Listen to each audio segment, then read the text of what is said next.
boom, most of your business problems could be fixed if you just talked to your users. My name is Riley Riles Igni. I'm a startup advisor, and yes, I'm making this video from a plane above the Atlantic, giving you this content. I hope the sound is good. I'll discover that when I land. So all your business problems could be fixed if you just talk to your users. Let me tell you a story that happened to me a while ago. I was consulting for a big company in the UK, and the client wanted to sort of rebuild the application, rebuild the entire application using modern technologies. And I wanted to make sure that we started by building the essential features for their users.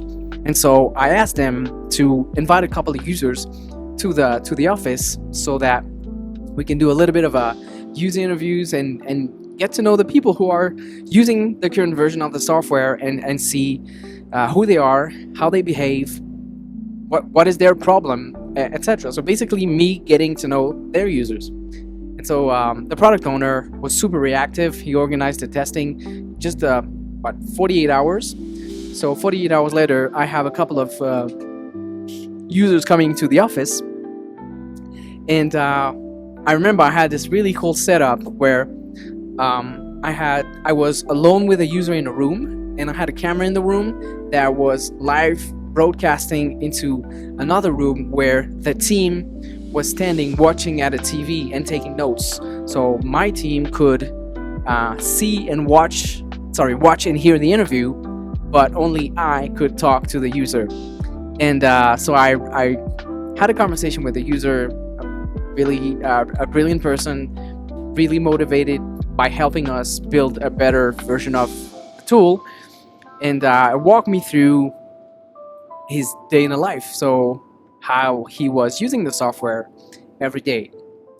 And so the interesting part was when I left the room, I went to debrief the experiment with the rest of the team, and the guy told me that the product owner went ballistic. He started to yell at the TV, that he was yelling stuff like, "Oh my god, this guy is too slow, why he's not clicking on the button? The feature is just here on the left corner. Why doesn't click here? Here, just click here, do this. Go here. Oh my god, he's so slow. Why he's not doing this? Why he's not doing this?"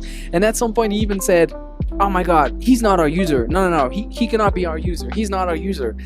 And the guy had to remind him that he was the one who invited this person into the room, who was a legit user. And so when I exited the room, the interview room, I went to him to get the information before knowing that happened. He looked at me and he said, "Okay, Riley, do whatever you want. It is clear now, I don't know my users. I have no idea who my users are and how they behave." And so that was a brilliant experiment, because after that I pretty much had a white card to do whatever I want to improve the experience and building the new version of the software. And so essentially what happened is that he realized that he didn't know his users, and some of the common mistakes are that people think they know the users better than the users know themselves. Sometimes people think that because they use the application, they could be considered as users and their voice is as important as everyone else, which is often not the case. If you're working for a company building a product, so like the staff is looking at me while I'm shooting the video. So what was I saying? Yeah. So if you're building a solution and you happen to use that solution as well, you're not the primary user. You are one of the users, but you're not the primary user. And it's really dangerous to consider yourself primary user and sort of obstruct everyone else's. And you should focus your attention on the other people using the application, because if you're building the solution also considering yourself primary user, you're forgetting that you have a thick layer of subjectivity, because you're building the tool, you're learning how to use it at the same time, as opposed to someone who doesn't have a chance to see the house being built. They don't know how to use it. And so that layer of subjectivity is super, super dangerous. And so what you want to do is make sure you talk to people who are using the solution and who don't work in building the said solution. And there are great and easy ways to do that. Number one, just invite people. In all of my consulting gigs, the first thing I do in the first 2 weeks is I send emails, DMs, calls, user bases, and I say, hey, I'm a new employee for this particular software and we would like to improve the software, make it better for you so that it solves your problem. Would you be okay to spend 15, 30 minutes, an hour in our offices or remote, telling us how you feel about the tool and how is it solving your problems or how it's eventually not solving your problems? And believe it or not, people are really keen on helping you, even for free. Every single time I had 5 to 10 people accepting the invitation and sometimes coming all the way down to our offices and giving us time. So that happens. People really, really care about the tool they're using, and they even feel proud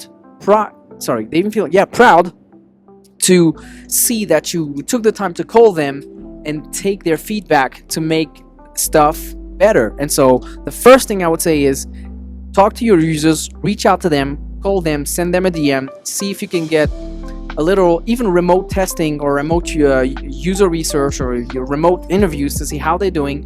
Show them the current version of your tool, let them play with it.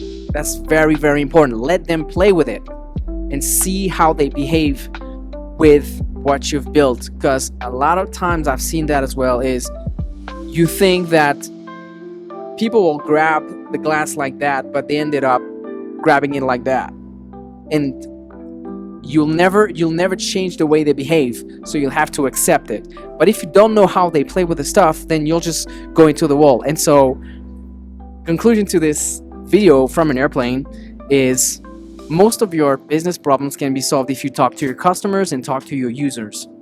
So do that. Just do that. Get a list of 5 to 10 or even 20 and talk to them and see how they play with what you built. Let me know in the comments down below if you like this kind of videos. Let me know if the sound was good, because I've never showed a long form above the Atlantic on a plane. So let me know that in the comments down below, and see you on the next video. Boom.